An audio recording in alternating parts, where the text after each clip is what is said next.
In the end, the crow departs, allowing Tamayo to decide whether or not to go to the Demon Slayer base. Moments later, Yashiro arrives, urging her to leave quickly as the preparations are ready. However, Tamayo tells him there's no need to hurry, and that now that Nezuko has conquered the sun, something significant has begun to move, or perhaps it had already been in motion before that. The events of that day have finally culminated. Up to this day, it's true they are leaving this place, but now, it is different from what they've done before. Tamayo quickly summarizes the results of the investigation so far and asks for Yashiro's help, warning him that this might be the last time they move. Deciding to go to the Demon Slayer headquarters at the Ubuyashiki residence, returning to Tenjiro, he is reading a letter left by Kagaya. Kagaya tells him that he can no longer move and that he actually wants to talk to Ju Tomioka, but he can't because it's an important moment. They must unite and do their best, asking Tenjiro to please talk to Ju and hope that he speaks patiently with him,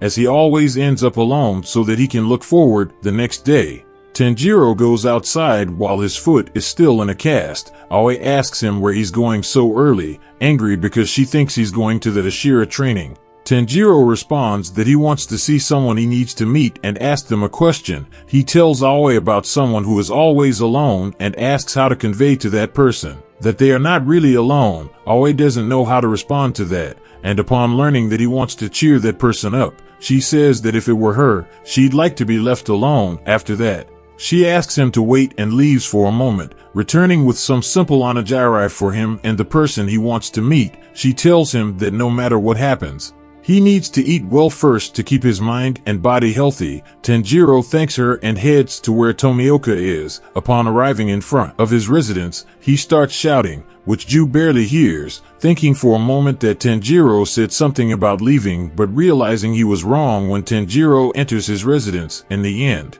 Tenjiro stands in front of Ju and tells him the whole story about the others and the training they are undergoing, although Ju says he already knew that. Tenjiro also tells him that he will be allowed to be active again in 7 days, asking him to join his training. Ju rejects this without hesitation, prompting Tenjiro to ask why. Noticing that he smells angry and wanting to know the reason, Ju responds that he is angry because he did not master the water breathing technique since Tenjiro was supposed to become the water Hashira. Tenjiro apologizes for this, but explains that he spoke with Mr. Urokodaki, who told him that it is not unusual to change styles or create a new derivative breathing technique, especially for water breathing, as its derivatives are close to the basics and many have been created from it. Ju clarifies that this is not what he meant, stating that currently there is no water Hashira, and therefore, someone needs to become the water Hashira as soon as possible. But Tenjiro believes he is the water Hashira, but Ju says he is not,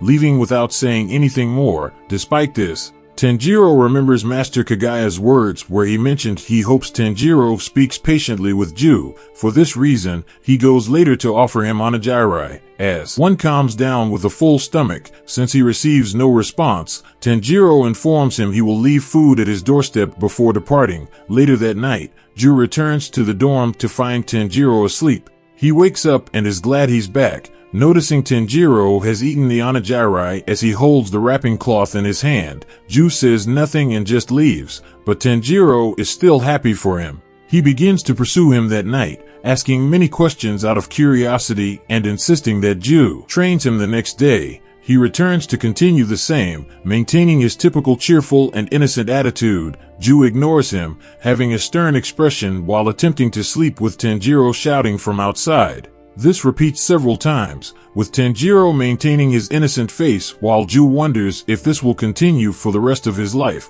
questioning if Ju will ever stop tormenting him after talking to him. They both walk outside, and at that moment, Ju takes a long sigh, deciding to speak with Tenjiro, confessing to him on the mountain with wisteria flowers. Ju confirms this, recounting that in that year, there was a boy whose family was killed by demons just like him. His name was Sabito, who took the final selection with him, a boy with peach-colored hair. They were both 13 years old and quickly became friends because they were the same age and alone. Sabito was a kind boy with a strong sense of justice, and he was the only one who died in that year's selection. He almost defeated all the demons on that mountain without anyone's help, but they all passed except for him. Ju was injured and stunned by the first demon that attacked him, and Sabito saved him using the water-breathing, fourth form, striking tide. Sabito entrusted another boy and headed towards the voice seeking help. The next thing Ju knew was that the selection had ended, and somehow, Sabito survived for 7 days and passed the selection despite not killing any demons. He had only saved himself each time, so he didn't feel worthy of becoming the Water Hashira. He couldn't stand shoulder to shoulder with the other pillars on equal terms.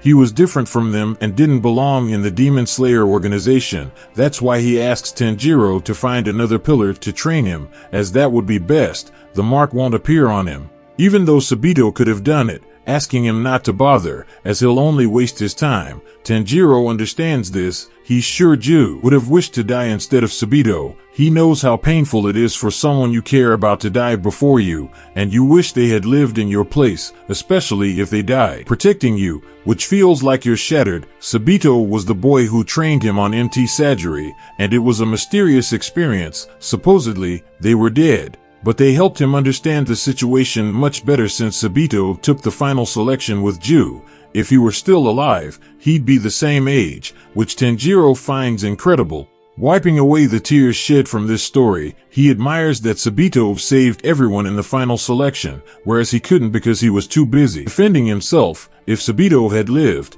he would have definitely been a great swordsman. This must be another reason why Ju thinks he should have died, and he knows it very well because he thought the same.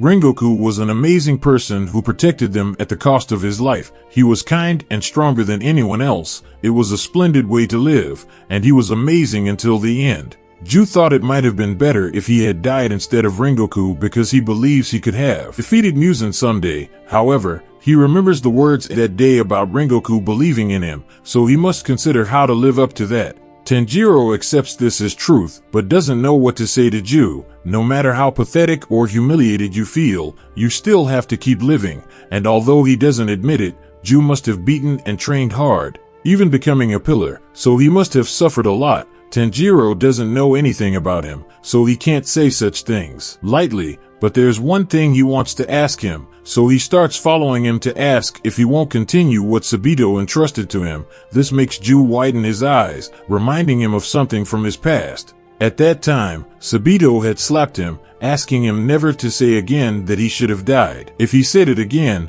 their friendship would end there. His sister, who was about to get married the next day, knew what she was doing when she hid him and protected him from the demons, so he's the last one who should desecrate his sister's wool. He must never die. He must continue the life his sister risked so he wouldn't be lost along with the future she entrusted to him. Extending his hand to Ju, he feels his cheek hurting. The impact and pain he felt when he was hit revived vividly, asking himself why he had forgotten that conversation with Sabito because it was important to him. He didn't want to remember it because tears wouldn't stop flowing. If he remembered, he would be so depressed he couldn't do anything. Apologizing to both his sister Tsutako and Sabito for being so immature while reflecting on it, Tanjiro is surprised he stayed completely still, not knowing what to do, thinking if he said something very wrong, as he seemed quite discouraged already, so he might have made him sadder than before. That's when he comes up with the idea to propose a fast-eating duel, and if he wins,